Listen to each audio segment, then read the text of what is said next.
Vamos agora ao quadro A Notícia e o Comentário Bíblico. Sessão Espírita Bezerra de Menezes. A revista Veja, de 24 de setembro de 2008, traz a notícia sobre um filme que está passando nos cinemas do Brasil e que tem atraído a atenção de milhares de pessoas simpáticas ou espíritas kardecistas no Brasil. Trata-se da vida de um líder espírita muito conhecido em tempos passados, por nome Adolfo Bezerra de Menezes, nascido no Ceará em 1831 e que, embora fosse de tradicional família católica, se tornou espírita, aderindo ao espiritismo ao ler o Livro dos Espíritos. Segundo sua biografia, a revista Veja diz sobre o filme que está sendo rodado no Brasil, Bezerra de Menezes, filme sobre o pioneiro do kardecismo no Brasil, surpreende nas bilheterias. A produção é tosca, mas põe em foco um personagem histórico curioso. Médico e político de projeção nos tempos do Império, o cearense Adolfo Bezerra de Menezes morreu em 1900, aos 68 anos, mas conta que continua a dar notícias com frequência.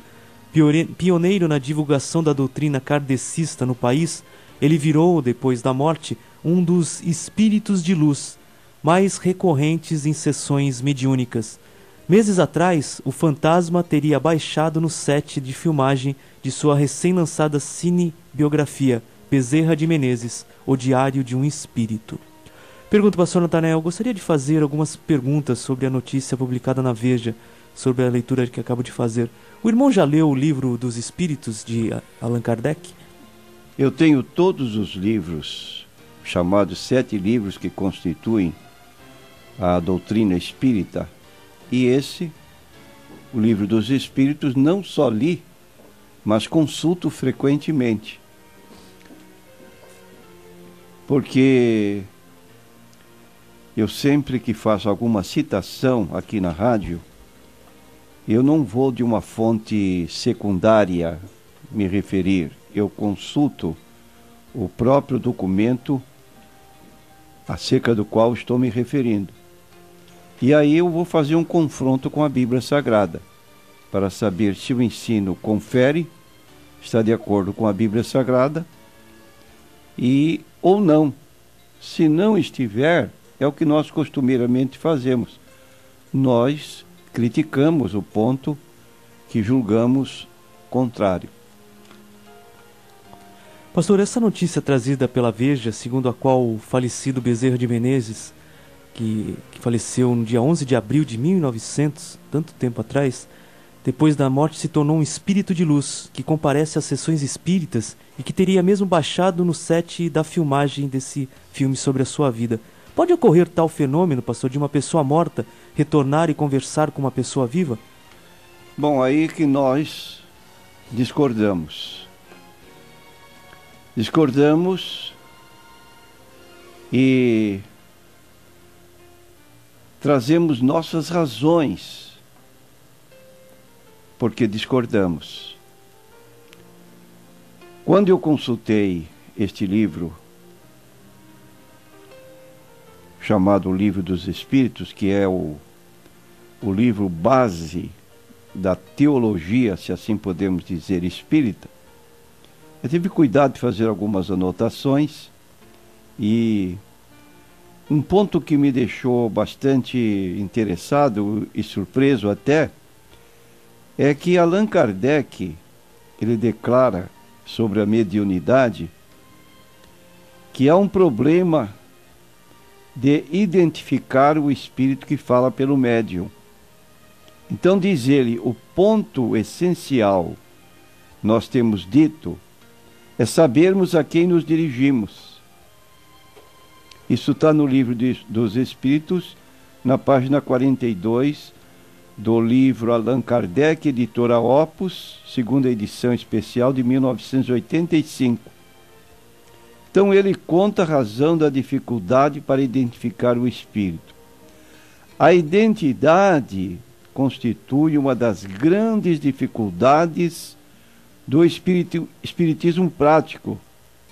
É impossível com frequência esclarecê-la especialmente quando são espíritos superiores, no caso, o espírito de luz, que aí se alega frequentar sessões espíritas dos nossos dias, é tido como um espírito superior, um espírito de luz.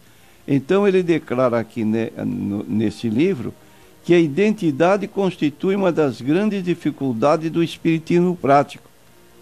É impossível com frequência esclarecê-la, especialmente quando são espíritos superiores antigos em relação à nossa época. Exatamente o caso aí do cidadão cearense. Entre aqueles que se manifestam, muitos não têm nome conhecido para nós, e a fim de fixar nossa atenção podem assumir o de um espírito conhecido que pertence à mesma categoria. Assim, se um espírito se comunica com o nome de São Pedro, por exemplo, não há mais nada que prove que seja exatamente o apóstolo desse nome. É uma declaração tirada do livro O que é o Espiritismo, na página 318 da mesma edição que mencionei. Então vamos trocar aqui o nome. Em vez de colocarmos São Pedro, nós vamos dizer Bezerra de Menezes. Assim, se o espírito se comunica com o nome de Bezerra de Menezes, por exemplo, não há mais nada que prove que seja exatamente o espírito desse nome. É muito complicado, né, pastor, saber a identidade do espírito. É um problema crucial no espiritismo. Exatamente, que é o problema central da mediunidade, é identificar a pessoa que se identifica como sendo fulano, beltrano, porque como você vai tomar conhecimento que é exatamente essa pessoa? Então, não tem carteira de identidade ou cédula de identidade para você poder comprovar. Então quer dizer, pastor, que não há possibilidade de se identificar o espírito com precisão, o espírito que fala pelo médium. Então como se poderia dizer, se afirmar que foi Bezerra de Menezes que teria visitado sessões espíritas em nossos dias? É o caso que nós estamos levantando. E tem mais dificuldades a se considerar. Por exemplo, é a malandragem dos espíritos que falam nas sessões espíritas. E você dirá, mas não é um vocábulo pesado, malandragem? Ora, é só ler o que o próprio Kardec alerta para os que se dão a essa prática. Escute só. Os espíritos protetores que tomam nomes conhecidos, isso ele pergunta, são sempre realmente os portadores de tais nomes? Porque esse livro dos Espíritos tem uma singularidade, é um tipo de catecismo, pergunta e resposta. Kardec levanta o problema e o Espírito, supostamente, dá a resposta. Então Kardec pergunta, sabe qual foi a resposta? Não. Vou repetir a pergunta. Os espíritos protetores que tomam nomes conhecidos são sempre e realmente os portadores de tais nomes? Resposta: não. Logo, repetindo o que temos dito, quem pode afirmar com segurança que realmente o espírito do Dr. Bezerra de Menezes é o que tem visitado as sessões espíritas de hoje, e até que seu espírito, meses atrás, tenha ido e baixado no set de filmagem de sua biografia? Quem pode dizer sim com segurança? São apenas suposições, né, pastor?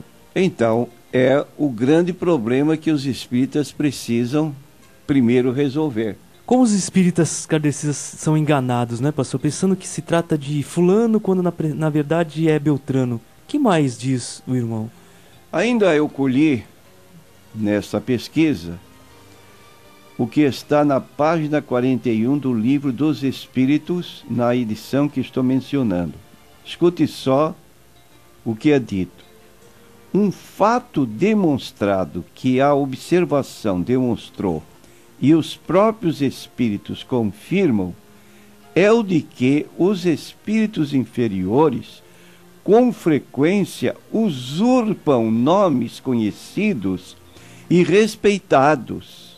Quem pode assim garantir que os que dizem ter sido, por exemplo, Sócrates, Júlio César, Carlos Magno, Fenelon, Napoleão, Washington, etc., tenham de fato animado essas personalidades? E agora a confissão de Allan Kardec. Tal dúvida existe até entre alguns fervorosos adeptos da doutrina espírita, os quais admitem a intervenção e a manifestação dos espíritos, porém indagam como pode ser comprovado a sua identidade. Ora, veja bem uma situação. Os espíritas duvidam da Bíblia. Põe restrições aos escritores bíblicos. E nós dizemos que a Bíblia é a palavra de Deus. Nós dizemos com o Salmo 119, versículo 105, que a Bíblia é uma lâmpada para os nossos pés e uma luz para o nosso caminho. Nós dizemos ainda, com o versículo 130 do mesmo Salmo 119, a exposição das tuas palavras dá luz, dá entendimento aos simples. Por que desprezar o que Deus nos deixou escrito por homens vivos e admitir e aceitar o que disseram supostamente homens já mortos, que aparecem em sessões, que são evocados, e a mensagem que estes mortos trazem são aceitas passivamente pelos espíritas, embora o problema levantado pelo próprio Allan Kardec. Ora, qual é mais racional? É ouvir a palavra de Deus, e mesmo esta palavra, no capítulo 18 do livro de Deuteronômio, versículo 9 a 12, coloca que Deus proibiu terminantemente a consulta aos mortos. Se uma pessoa praticar a mediunidade consultando mortos, ele está errando à luz da Bíblia Sagrada. Quando entrares na terra que o Senhor teu Deus te der, não aprenderás a fazer conforme as abominações daquelas nações. Entre ti não se achará quem faça passar pelo fogo a seu filho ou a sua filha, nem adivinhador, nem prognosticador, nem agoureiro, nem feiticeiro, nem encantador, nem quem consulte um espírito adivinhador, nem mágico, nem quem consulte os mortos. Repetindo esta última frase. Nem quem consulte os mortos. Por que está sendo proibido? Pois todo aquele que faz tal coisa é abominação ao Senhor, e por estas abominações o Senhor teu Deus os lança fora de diante de ti. E ainda citamos no livro de Isaías, capítulo 8, versículos 19 e 20, que quando alguém sentir uma curiosidade de saber futuro e se dirigir a uma sessão espírita para consultar um espírito, ele está errando duplamente. Quando, pois, vos disserem, consultai os que têm espíritos familiares e os adivinhos, que chilreiam e murmuram, porventura não consultará o povo a seu Deus? A favor dos vivos, consultar-se-ão aos mortos? À lei e ao testemunho. Se eles não falarem segundo esta palavra, é porque não há luz neles. Então, duas coisas. Primeiro, proibindo consultar. Segundo, recomendando que se atenha à Bíblia Sagrada. A lei e ao testemunho. O que é que Deus falou na sua palavra? Atendamos, porque é o correto. Logo, essa posição que a revista Veja comenta, e que está levando muito dos nossos patricios para para verem o filme, é uma situação que deixa a dúvida levantada pelo próprio líder e fundador do Espiritismo, que é Allan Kardec. Afinal de contas, pastor, os médiuns entram em contato com os espíritos de pessoas que faleceram, dos mortos, ou com espíritos demoníacos, de anjos caídos? De acordo com 2 Coríntios, capítulo 11, versículos 13 a 15, o apóstolo Paulo menciona que, na verdade, não são espíritos de mortos que respondem. Porque tais falsos apóstolos são obreiros fraudulentos, transfigurando-se em apóstolos de Cristo. E não é maravilha, porque o próprio Satanás se transfigura em anjo de luz. Não é muito, pois, que seus ministros se transformem em ministros da justiça, o fim dos quais será conforme as suas obras. Agora, a grande vitória do diabo em nossos dias é levar pessoas a admitirem que ele não existe, que ele é uma personificação e não uma personalidade. Quer dizer, deixa a porta aberta para esse caso. Não é maravilha, porque o próprio Satanás se transfigura em anjo de luz e os seus asseclas, que são os demônios, se transfiguram em ministros de justiça. É porque nem o maior gênio da humanidade pode resolver um problema quando esse problema não existe.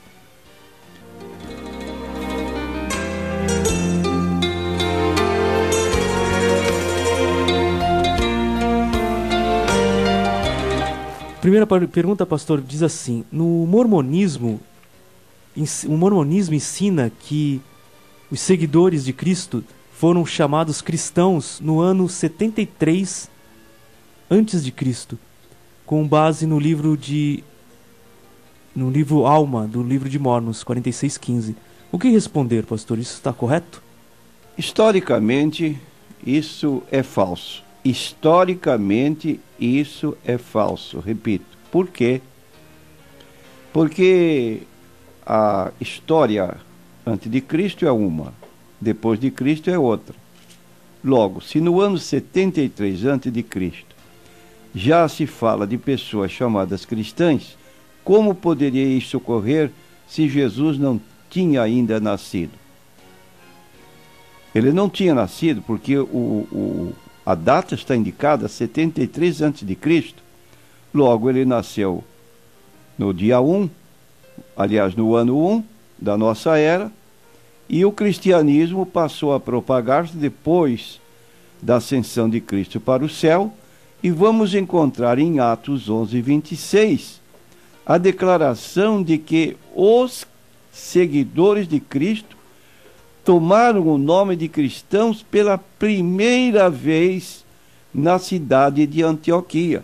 E sucedeu que todo um ano se reuniram naquela igreja e ensinaram muita gente. E em Antioquia foram os discípulos pela primeira vez chamados cristãos. Não sabemos exatamente que anos depois de Cristo, mas lá talvez pelo ano 40 ou até mais, é que os cristãos foram identificados pelos seus opositores como sendo assim chamados porque eram seguidores de Jesus Cristo.